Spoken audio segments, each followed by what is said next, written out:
Look in the mirror right now. Lift your chin slightly. Watch the way the skin sits above your eyes. If a soft fold of flesh drapes down over your upper lid, partly covering it, partly hiding the crease beneath, you're not looking at a random inheritance from a parent or a grandparent. You're looking at one of the oldest surviving fingerprints of human survival on Earth, and the story of how it got onto your face is stranger, older, and more urgent than almost anyone realizes. It starts in the winter of 1928 at a lonely dig site above the Angara River in southern Siberia, where a group of Russian archaeologists uncovered the frozen remains of a child buried beneath a slab of red ochre-stained stone. They had no idea what they had actually found. It would take almost 90 years, a genome sequencer, and a laboratory in Copenhagen to tell them. That child, now known to science as the Malta boy, died roughly 24,000 years ago on the open Siberian steppe, and when his DNA was finally read in 2013, it rewrote the story of an entire continent's face. Buried inside his genome was a signature that would eventually connect a frozen child in Ice Age Siberia to a Navajo grandmother in Arizona, a Mongolian herder on horseback, and quite possibly to your own reflection in the mirror this morning. Somewhere in that signature was the blueprint for a feature that nearly 2 billion people alive today carry without ever knowing where it came from. Hooded eyes. Most people assume hooded eyes are simply a look, a shape, something that runs in families the way height or nose shape does and nothing more. But over the past 2 decades, geneticists working from Shanghai to Boston to Copenhagen have traced this single trait backward through nearly 40,000 years of human history. They have followed it across vanished land bridges, through ice age glaciers, across oceans, and into the bloodlines of people who have never set foot in Asia. What they found is that hooded eyes are not a flaw, not a random cosmetic quirk, but a signature left behind by a small population of survivors who endured something almost incomprehensible in the frozen heart of ancient Asia. Once you understand where this feature actually comes from, you will not be able to look at a mirror or a stranger's face the same way again. To understand what a hooded eye even is, you have to separate it from features it often gets confused with. A hooded eye occurs when the brow bone and the soft tissue sitting above it produce an overhanging fold of skin that descends from beneath the eyebrow and partially covers the upper eyelid. The crease is still there, but it is tucked behind that fold, sometimes so completely that when the eye is open, you see only the lash line and a narrow triangle of skin above it. This is different from a monolid, where no crease forms at all, and different again from an epicanthic fold, the small flap of skin at the inner corner of the eye that partly covers the tear duct. Many people carry both traits together. Many carry only one. Geneticists have found that the two often travel as a package because they are frequently controlled by overlapping genetic switches that were shaped by the same ancient event. That event began somewhere between 30,000 and 40,000 years ago in the vast, howling grassland corridor that once stretched from the edges of Mongolia through southern Siberia. At that point in history, there were no Chinese, no Koreans, no Mongols, no Inuit, no Native Americans, no Finns, no Hungarians. There were only scattered bands of modern humans, recently arrived out of Africa, spreading northward and eastward into a climate that no human population had ever tried to survive before. The planet was sliding into the depths of the last glacial maximum. Average temperatures across northern Asia dropped 10, 15, in places 20 degrees below anything a modern European or African population would consider livable. The wind across the open steppe was constant and merciless. Summers shrank to a few short weeks. Winters stretched for months under gray light and endless blowing snow. It was in this exact corridor, during this exact window of catastrophic cold, that a single letter change occurred in a gene called EDAR, sitting on chromosome 2. Most people have never heard of EDAR, but it is one of the most quietly powerful genes in the human body, controlling the development of hair follicles, sweat glands, tooth structure, and the connective tissue architecture of the face. The mutation that appeared in this ancient population is known to scientists as EDAR V370A, a change from the amino acid valine to the amino acid alanine at a single position in the protein. It sounds impossibly small. 1 letter, 1 amino acid. But that single substitution altered the way a key cellular signaling pathway called NF-kappa B fires during development. And from that one change, an entire suite of physical traits cascaded outward across the growing body of a child in the womb. Scientists have spent nearly 20 years arguing about why this particular mutation spread so explosively. In population genetics, when one version of a gene rises from rare to nearly universal across an entire region, it almost never happens by accident. It means the people who carried it survived at higher rates, raised more children, and those children in turn out-reproduced everyone around them, generation after generation, until the older version of the gene was almost completely erased from the population. This process is called a selective sweep, and the EDAR V370A sweep is considered one of the strongest and fastest ever detected in the human genome. Researchers, measuring genetic differentiation across more than 50 world populations, found that this single variant showed one of the highest levels of population divergence ever recorded for a functional gene, far higher than almost anything else in the human genome. By the time the Ice Age finally loosened its grip, the variant had swept through nearly the entire population of East Asia. Today, it is carried by the overwhelming majority of Han Chinese people, a large majority of Japanese and Korean populations, and it appears at extraordinarily high frequency among Mongolians, Tibetans, Siberian Yakut, and Chukchi communities. Across the Bering Strait, and the pattern does not stop. From the Inuit of the Arctic Circle down through the deserts of the American Southwest to the southern tip of Patagonia, nearly every indigenous population of the Americas carries the same Asian-born variant, inherited from a small founding population that crossed into a new hemisphere during the final act of the Ice Age. So what exactly did this mutation give those ancient people that was worth so much? For years, the leading explanation was what researchers call the cold adaptation hypothesis. In a landscape this extreme, the face is the one part of the body that cannot be wrapped in fur or hidden inside a tent. You can bundle your hands, your feet, your torso, but you still need your eyes open to track a herd of reindeer across open snow, and you still need to breathe through exposed skin. The extra subcutaneous fat associated with the EDAR variant, especially around the cheeks and brow, may have insulated the delicate blood vessels and nerves of the face against frostbite. Thicker, straighter hair, another documented effect of the same gene, would have provided better insulation and windbreak around the scalp and face, and the altered structure of the eyelid itself, with that heavier fold of skin drooping down over the crease, may have physically shielded the eye from wind-driven snow, ultraviolet glare bouncing off ice fields, and the constant abrasion of dust carried on the steppe wind. Even the documented reduction in sweat gland output tied to this gene may have mattered, because in extreme cold, excess perspiration freezes against the skin and can trigger hypothermia faster than dry cold ever could on its own. For a long time, this was treated as the complete answer. But in the early 2010s, researchers working across several institutions, including teams in the United States, Japan, and the United Kingdom, began building genetically engineered mice carrying the human EDAR variant to test the theory directly. The mice did show the expected changes: thicker hair shafts, altered sweat gland density. But the researchers also found something nobody had fully predicted. These mice developed noticeably different patterns of skin innervation, changes to mammary gland branching, and subtle shifts in connective tissue development throughout the body. In other words, this was not a gene that got selected for one narrow reason. It was a genetic multi-tool, quietly reshaping several unrelated systems at once, any one of which could have provided a survival edge in an unforgiving environment. Some researchers have proposed that increased mammary gland branching may have improved fat and vitamin content in breast milk at a time when infants in a sunlight-starved Arctic winter desperately needed every nutritional advantage they could get. Whatever the dominant pressure actually was, the speed and completeness of this sweep tells us the stakes were enormous. This was not a subtle cosmetic preference. This was survival math playing out across thousands of years.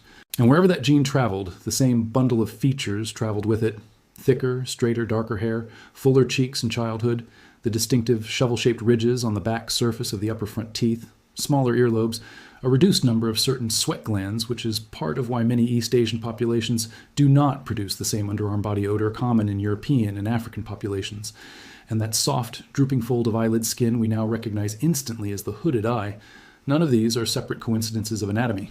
They are all downstream expressions of one single mutation that reshaped the bodies of Ice Age survivors in Northern Asia. Every time you see someone with hooded eyes, you're looking at a living readout of a 30,000-year-old adaptation to a world that no longer exists anywhere on the planet. That world is genuinely gone. The mammoth steppe, the vast frozen grassland corridor that once ran nearly continuously from Spain to Alaska, disappeared as the glaciers retreated roughly 11,000 years ago. The woolly mammoth is extinct. The Ice Age cave lion is extinct. The short-faced bear that once stalked the edges of the glaciers is extinct. But the bodies built to survive that landscape did not vanish along with it. They are still here, sitting behind office desks, driving to work, raising children, glancing in bathroom mirrors every morning. Every time you blink, that same protective fold of tissue closes over your eye, exactly as it closed over the eye of a hunter tracking bison across a frozen ridge in Mongolia 30,000 winters ago. The gene is the same. The skin architecture is the same. Everything else about that world has changed beyond recognition. This single feature has not. To trace how this trait spread across the entire globe, you have to follow the people who carried it out of its point of origin. Geneticists describe the source population using the umbrella term Ancient North Eurasians, a group that occupied an enormous belt of cold grassland and birch forest, running from what is now Ukraine, through southern Russia, Kazakhstan, and Mongolia, into Manchuria, and out to the Pacific coast of Siberia. These were small, mobile bands hunting mammoth, wild horse, reindeer, and bison, and inventing some of the earliest known tailored winter clothing in human history, sewn from animal hide using bone needles. Somewhere within this enormous zone, quite possibly in the region around Lake Baikal, or somewhere in what is now southern Siberia or northern China, the EDAR mutation appeared and began its takeover. From that point of origin, the trait fanned outward in several major directions. One branch pushed east and south, eventually giving rise to the modern populations of China, Korea, and Japan, where the variant reaches its highest frequency anywhere in the world today.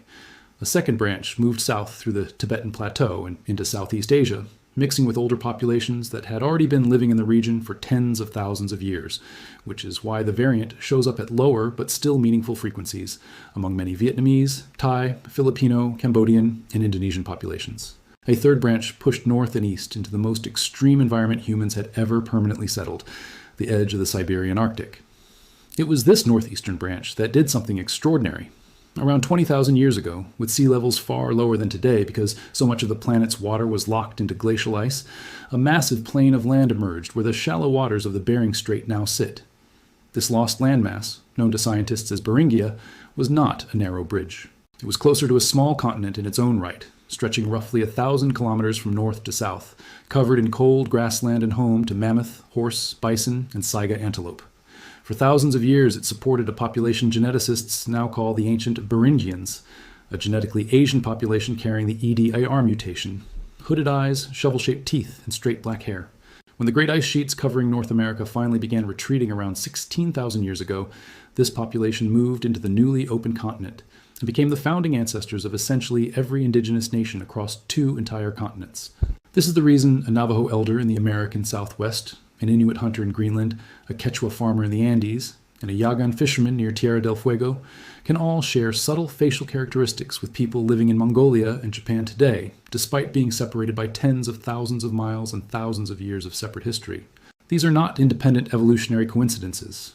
Ancient DNA studies have identified long, nearly identical shared stretches of genetic code, sometimes hundreds of base pairs long, linking Siberian populations directly to indigenous American populations. Evidence of a family connection stretching back more than 30,000 years, preserved quietly inside modern genomes like a photograph nobody knew they were carrying. But the EDAR variant did not stop at the Pacific.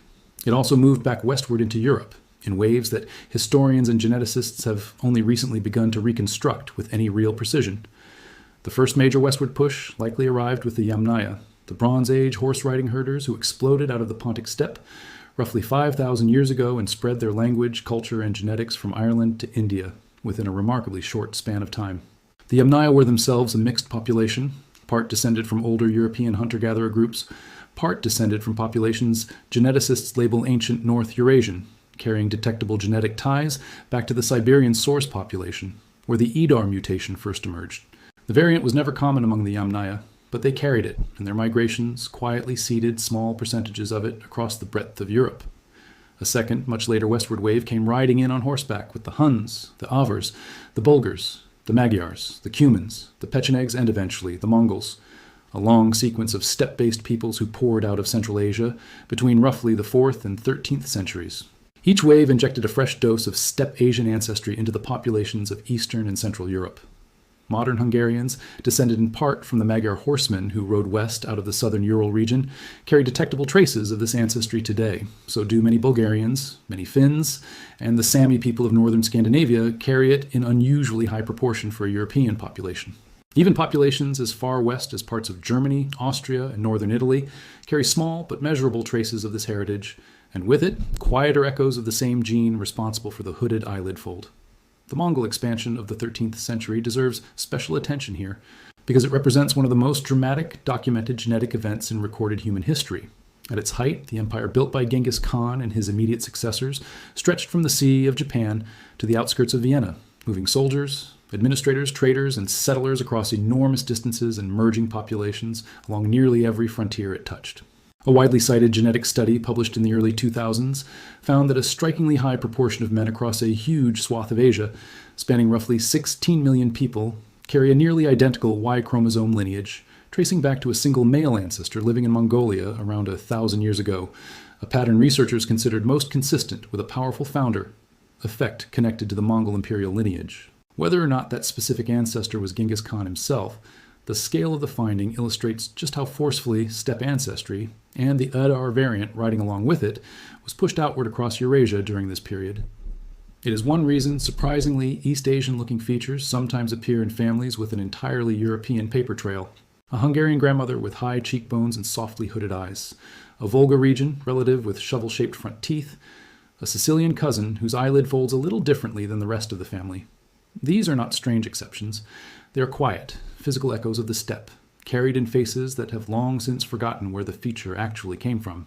There's a quieter pathway, too, one that gets far less attention than horse-riding conquerors: the Silk Road. For more than 1,000 years, merchants moved constantly between China, Persia, India, and the Mediterranean world, carrying silk, spices, paper, and ideas, but also carrying themselves. Sogdian merchant communities settled in cities as far west as Constantinople.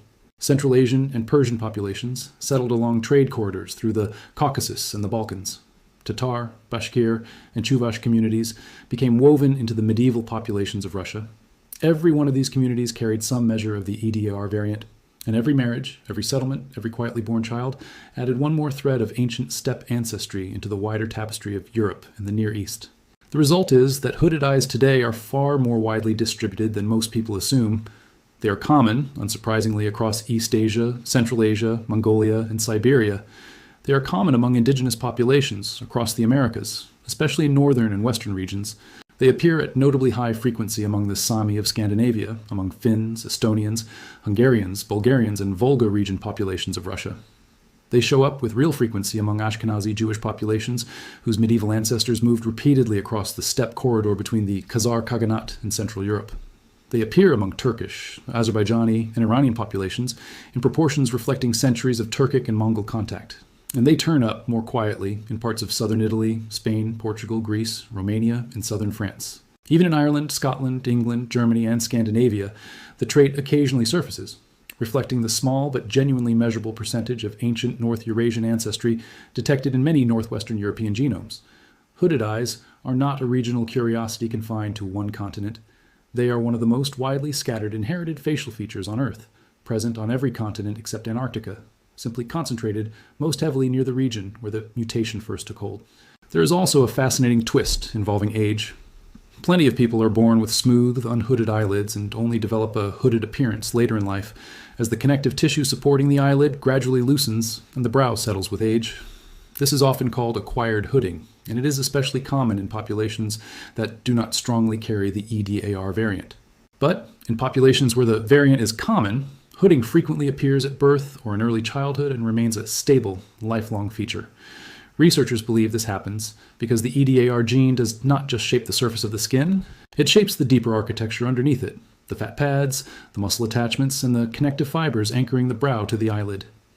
In someone carrying the ancestral variant strongly, the entire upper face is built differently from the ground up, which is also why cosmetic surgery aimed at creating a double eyelid crease is notoriously difficult to make permanent in these cases. Surgeons across South Korea, Japan, and the United States have performed this procedure for decades, and it remains one of the most common cosmetic surgeries in the world.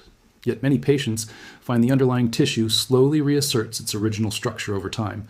The face, quite literally, remembers its own blueprint. For much of modern history, hooded eyes have carried a strange and uneven cultural weight, celebrated as a mark of beauty in some societies, stigmatized or quietly corrected in others. But the genetic evidence gathered over the last 20 years has reframed the entire conversation. Hooded eyes are not a deviation from some imagined default human face. They are one of the oldest, most battle-tested inherited features, still visible on a living human body, forged by people who survived a climate event most of us can barely imagine, and carried without interruption through tens of thousands of years of migration, mixing, empire building, and quiet, ordinary family life. There is one more thread that ties the whole story together. When researchers sequence ancient remains recovered from the Ice Age Asian steppe, the same EDAR signature keeps reappearing. It shows up in the Malta boy, the 24,000-year-old child from southern Siberia, whose genome helped reveal the deep genetic bridge connecting Siberia to the Americas. It shows up in the Tianyuan individual, a roughly 40,000-year-old skeleton recovered from a cave near modern Beijing, whose DNA links directly to both modern East Asians and modern indigenous Americans. It appears in remains recovered from Devil's Gate Cave in the Russian Far East, in Jomon-era skeletons from ancient Japan, in Neolithic remains from northern China, and in Bronze Age burials scattered across the entire steppe corridor. Independent excavation sites, separated by thousands of kilometers and thousands of years, keep confirming the same underlying story. The trait is old. The trait is real. And for a very large share of the people reading or watching this right now, the trait is quite literally yours. It is only in the last 2 decades, with the arrival of cheap, fast genome sequencing and a wave of newly excavated Ice Age remains from Siberia, Mongolia, and northern China, that scientists have finally been able to trace this feature back to one specific gene, one specific mutation, and one approximate window in time with real confidence. Every year brings new ancient genomes into the published record, and every year the picture grows a little sharper. More people, looking at their own faces in an ordinary bathroom mirror, are discovering that a feature they once assumed was unremarkable is in fact a kind of inherited certificate, signed by ancestors none of them will ever meet, describing a world that no longer exists anywhere on the planet. So if you have hooded eyes, understand what you are actually carrying on your face right now. You are carrying a story more than 30,000 years old, written directly into your skin and the tissue beneath it. You're carrying the genetic legacy of a small population of survivors who walked into one of the coldest environments a modern human population has ever endured and came out the other side, still reproducing, still adapting, still passing that legacy forward. You are carrying the same protective fold of tissue that once shielded the eye of a hunter standing on a wind-scoured ridge in ancient Mongolia, a fisherman working the cold waters of the Aleutian coast, a herder on the open Hungarian plain, and a child in a Neolithic village along the Yellow River. That thread nearly broke more times than history usually bothers to record. Through ice, through famine, through disease, through war, through migrations that scattered your ancestors across almost the entire surface of the planet. But it did not break. It reached you. It is sitting on your face at this exact moment doing precisely what it was shaped to do tens of thousands of winters ago. The next time you catch your reflection in a mirror, you're not just seeing your own eyes. You are seeing a museum. You are seeing a map. You are seeing a memory that somehow, against extraordinary odds, made it all the way to you, carried forward by people whose names have been lost, whose language has vanished, and whose only surviving message to you is written quietly into the fold of skin above your eye.